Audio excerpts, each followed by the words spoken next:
waktu yang telah diberikan oleh Budia.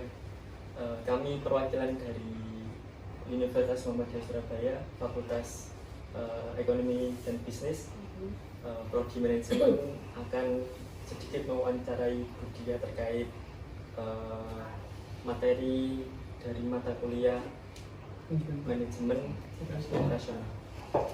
Nanti ada sekitar 8 pertanyaan yang akan dilemparkan oleh per anak untuk Budia, dan nantinya akan menjadi pembelajaran bagi kamu.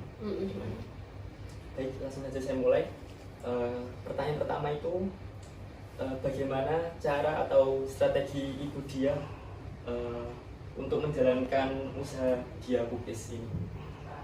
Kalau strategi kita di awal itu, kita kan sistem online ya, karena kan tahu ya mas-mas sama mbak-mbaknya kan tempat ini kan masuk di dalam kampung.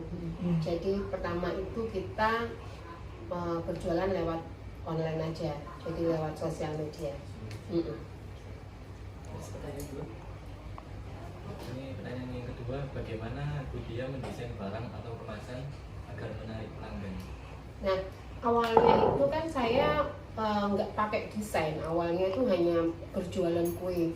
Terus saya ikut workshop, ikut pahlawan ekonomi. Di situ kan diajarin tentang branding dan packaging. Nah, akhirnya saya dapat fasilitas untuk produk saya itu dipercantik gitu loh.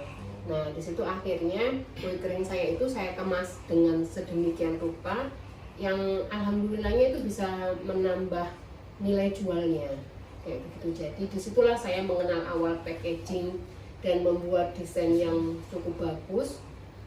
Jujur aja ini bukan saya yang mendesain, tapi saya punya tim yang mendesain kue kering saya supaya jadi tampak lebih mewah dan kita bisa jual dengan harga lebih layak lah kayak gitu.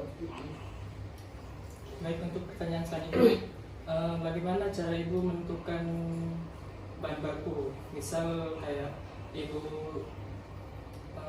nyetok bahan baku dari pihak mana, dan menjaga kualitas biar tetap bagus, memilihnya bagaimana? Jadi memang kita itu kan target pasar kita kan menengah ke atas ya. Otomatis kan harus bikin kue yang enak. Nah, kalau mau bikin kue yang enak itu tentu pemilihan bahan baku harus yang bagus, yang seperti itu kan. Nah, jadi kita memang memilih khusus bahan baku yang memang pas untuk kita, dan kita bisa mendapatkan bahan baku itu bisa di toko ataupun di supplier kita kayak gitu. Nah, supaya untuk menjaga kualitas bahan baku ini tetap bagus, ya kita menyediakan gudang tersendiri untuk bahan-bahan tersebut kayak gitu.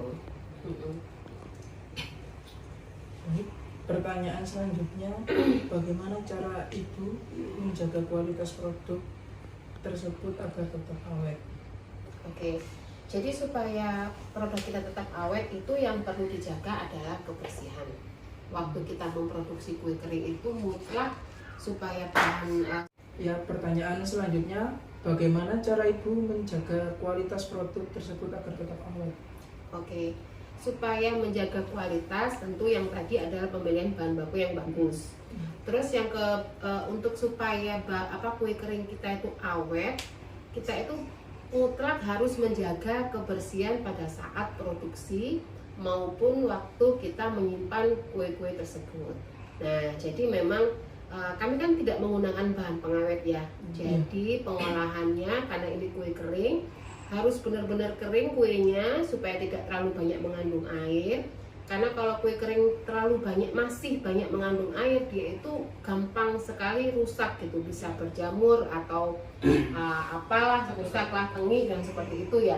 Makanya kan kita menjaga betul supaya kematangan kue kering kita itu maksimal dan kebersihannya harus dijaga. Gitu. Supaya kualitasnya bagus ya. Betul. Pertanyaan selanjutnya, apakah alasan Ibu memilih tempat ini sebagai toko?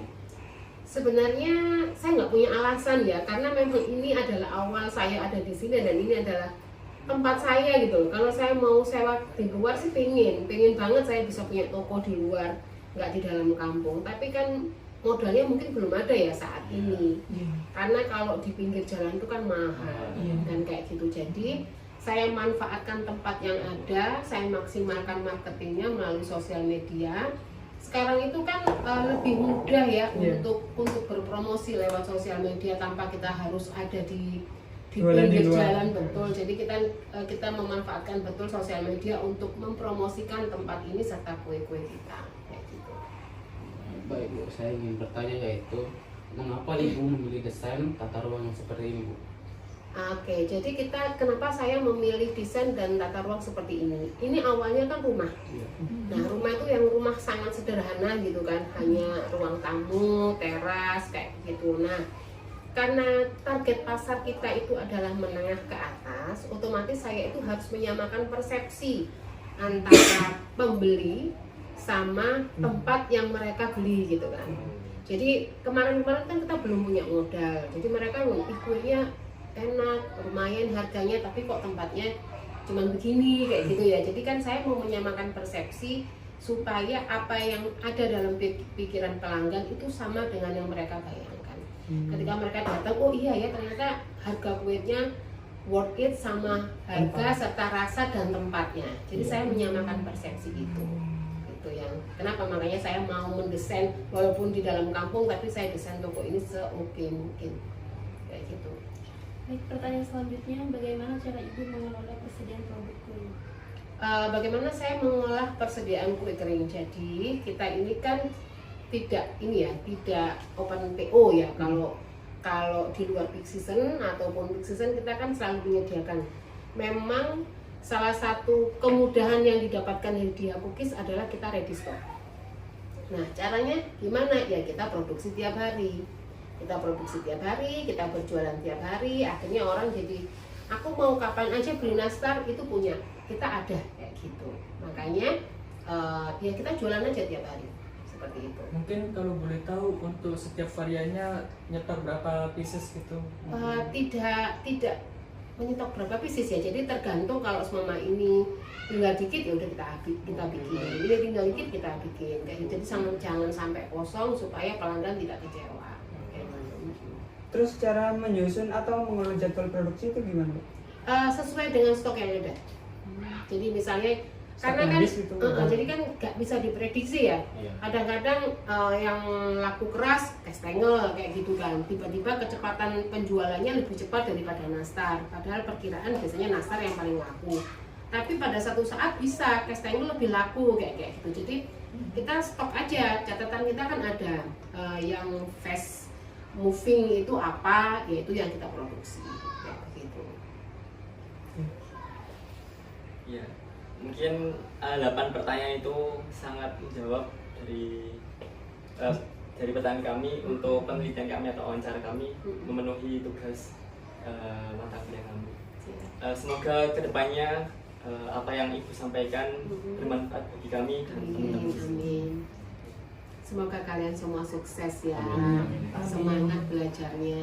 Kami juga terima kasih banyak telah diluangkan waktunya dan mau direpotkan. Enggak, kebetulan aja kan kemarin kan udah wawancara ya. Kebetulan aja kan Ibu hari ini ada acara, jadi ya enggak apa-apa, mumpung ketemu kan kayak gitu. Baik, itu saja dari kami. Terima kasih. Assalamualaikum warahmatullahi wabarakatuh. Waalaikumsalam warahmatullahi wabarakatuh.